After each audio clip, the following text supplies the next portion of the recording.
আবারও উত্তাল ঢাকা বিশ্ববিদ্যালয়ের ছাত্র রাজনীতি। ছাত্রলীগে লুকিয়ে থাকা শিবিরকে বাঁচানোর অভিযোগ উঠেছে শিবিরের কেন্দ্রীয় প্রকাশনা সম্পাদক ও ঢাকা বিশ্ববিদ্যালয় শাখার সাবেক সভাপতি সাদিক কায়েমের বিরুদ্ধে। গণতান্ত্রিক ছাত্র সংসদের ঢাকা বিশ্ববিদ্যালয় শাখার আহ্বায়ক আব্দুল কাদেরের সে অভিযোগের পাল্টা জবাব দিয়েছেন শিবির নেতা সাদিক কায়েমও। বিস্তারিত আরিফ হাসানের প্রতিবেদনে।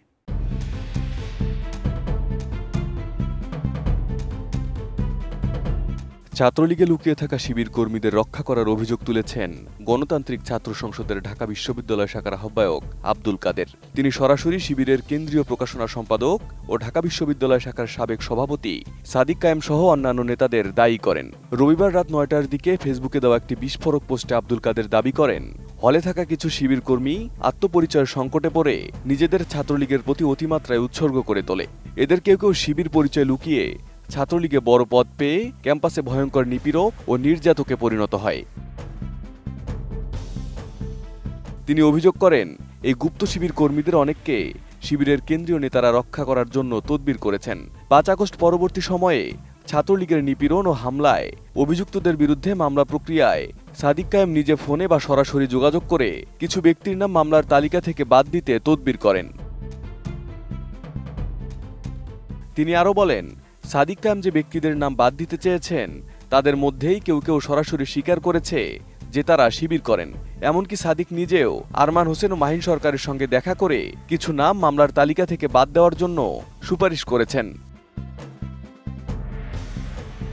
এই অভিযোগের জবাবে রাত 12টা 55 মিনিটে নিজের ভেরিফাইড ফেসবুক আইডিতে পাল্টা পোস্ট করেন সাদিক কায়েম। তিনি এই অভিযোগগুলোকে পুরোপুরি মিথ্যা এবং বিকৃত ন্যারেটিভ হিসেবে অভিহিত করেন।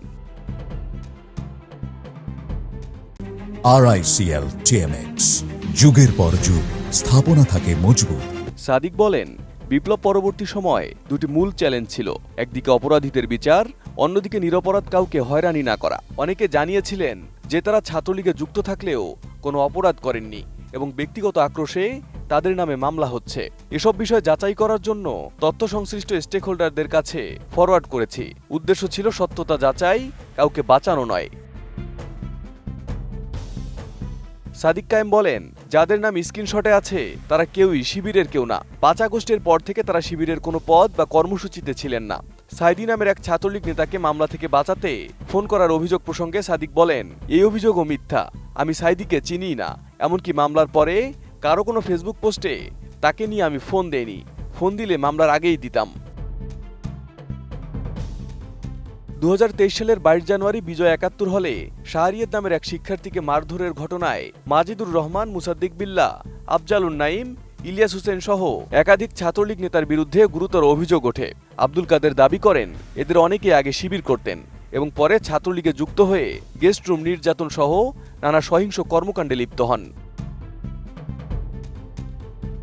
কাদেরের ভাষ্যমতে ৫ আগস্টের পর অনেক গুপ্ত শিবির কর্মী ব্যাচ প্রতিনিধি, শৃঙ্খলা কমিটির পদ গ্রহণ করে হলে ছায়া প্রশাসন গড়ে তোলে এবং মামলার তালিকা তৈরির দায়িত্ব থেকেও নিজেদের লোকদের বাদ দেয়। তিনি আরও বলেন, শিবির এখন দাবি করছে তাদের কেউই ছাত্রলীগে ছিল না, অথচ হল কমিটি কিংবা শাখা কমিটির তালিকা প্রকাশ করলেই তাদের চেহারা স্পষ্ট হবে।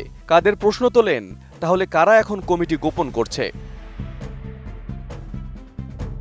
এদিকে সাদিক কায়েম বলেছেন, যদি জীবনের কোনো এক ধাপে সাময়িক সময়ের জন্য ব্যক্তিগত সুবিধা লাভের উদ্দেশ্যে কেউ শিবিরের সাথে যোগাযোগ রাখে, পরবর্তীতে কলেজ বা বিশ্ববিদ্যালয় জীবনে শিবির বিরোধী ভূমিকা নেয় অথবা ছাত্রলীগে যুক্ত হয় এবং এমন নরপশুদের কর্তৃক ছাত্র শিবিরের জনশক্তিরা নিয়মিত ভিকটিম হওয়া সত্ত্বেও তাদের কর্মকাণ্ডের দায়ভার যদি শিবিরকে নিতে হয়, তাহলে শিবির ছেড়ে বাকশাস এনসিপিতে চলে যাওয়া ব্যক্তিদের কৃতিত্ব, দুর্নীতিসহ অন্যান্য নেতিবাচক ও ইতিবাচক কর্মকাণ্ডের দায়ভারও তো শিবিরকে নিতে হবে।